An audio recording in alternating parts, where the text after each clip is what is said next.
the ERi-TV news broadcast crew and I, Delayed Sahaya, are now ready for your daily news briefing at 10:30 local time. But first, let us catch up with the major headlines.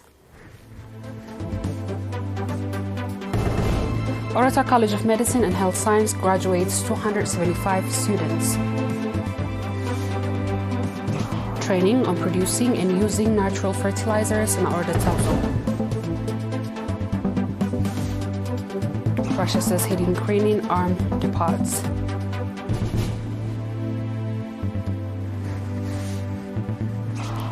Largest wildfire doubles in size to 164,000 acres in California. On our local news.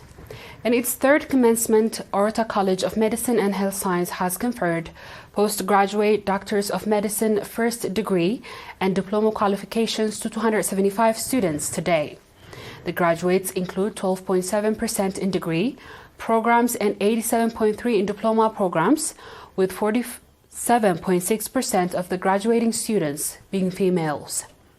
Professor Yamane Siyum, Dean of the college, stated that Eritrea College of Medicine and Health Science, as an institute of higher learning, strives to provide quality medical education, standard patient care, and medical research.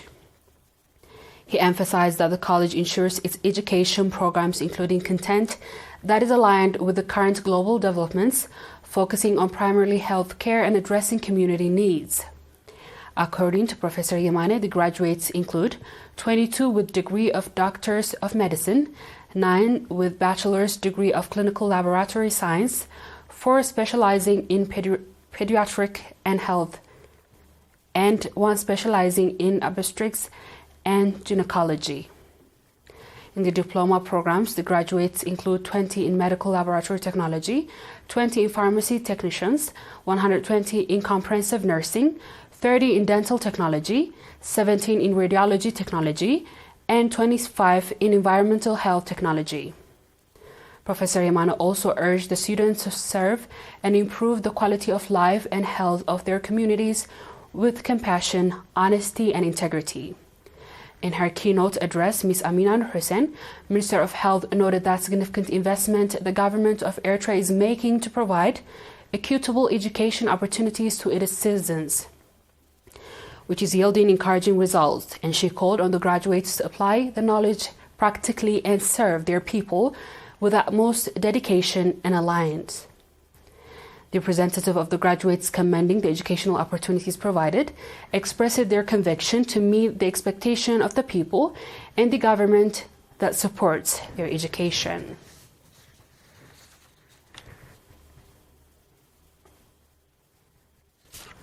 A 1-month theoretical and practical training on producing compassed natural fertilizers was provided to exemplary vegetable farmers in Eritrea subzone. Engineer Tlahaimano Tiabio, coordinator of the Soil and Water Conservation and Irrigation Farming Development in the subzone, stated that this training is the continuation of similar programs previously provided to farmers. The objective is to enable farmers to produce organic, liquid, and solid fertilizers in a short period. The participants of the training indicated that it would significantly enhance their capacity to produce their own organic fertilizers, contributing to saving time and resources and boosting their vegetable production. Mr. Tedros Gergis, head of the Agriculture Office in the subzone, emphasized that boosting agricultural production based on scientific methods, controlling water and land pollution, ensuring societal health, and developing agricultural activities are priority objectives of the ministry. He also called on vegetable farmers to apply the training in their daily activities and share the knowledge gained with fellow farmers.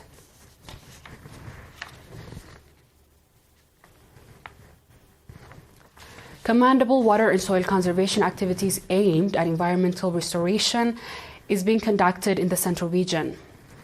Mr. Kasete Gabrigergis, head of the Water and Soil Conservation, stated that the program primarily focuses on constructing terraces and agricultural land.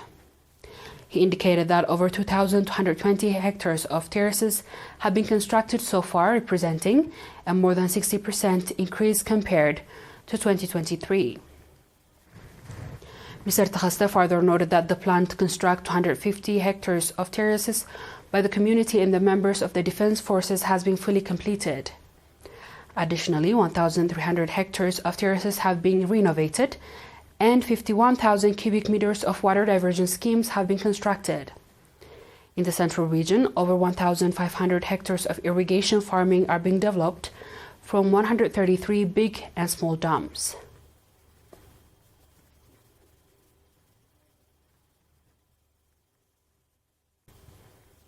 Dear viewers, we'll be back with the international news shortly. Do stay tuned.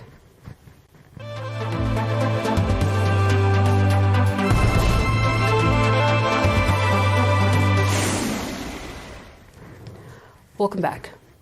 The war of abrasion between Russian and the Ukrainian forces continued on Tuesday, with Russian side claiming attacks in the latter arms and fuel depots and other targets, while the Ukrainian side saying repulsing several Russian offensives. The Russian Defense Ministry reported that the Russian army occupied more favorable positions in front line in Thursday, striking Ukrainian munition and fuel depots, electronic warfare base stations, and other targets. Russian air defense system intercepted multiple Ukrainian rockets and drones, it said. Dmitry Peskov, the press secretary of the Russian president, said on Thursday that in general Russia is open to negotiations with Ukraine, but the country needs to know how ready Ukraine is for negotiations first.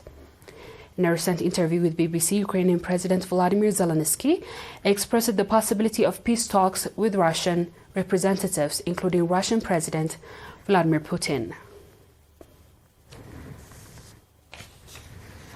Last news. Already the largest blaze in California this year exploded to more than 164,000 acres by Friday morning with its rapid spreading forces, more evacuation warnings. The growth of the fire over the 2 days amid steady winds and hot temperature has been dramatic, with its remote location making it difficult to fight. It was listed at 164,286 acres on Friday morning and 3% contained. Conditions on the ground are going to continue to be a challenge, forecasters said. Forecasters warned that it could be wind gusts up to 30 meters per hour, pushing the blaze north combined with low humidity through Friday evening, which can cause new fire starts and ongoing wildfire to grow rapidly and dangerously in the size and intensity.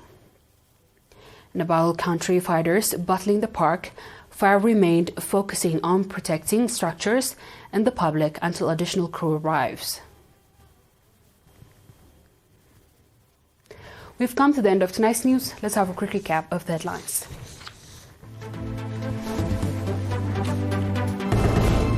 Eritrea College of Medicine and Health Science graduates 275 students. Training on producing and using natural fertilizers in Eritrea. Russia says hitting Ukrainian armed depots.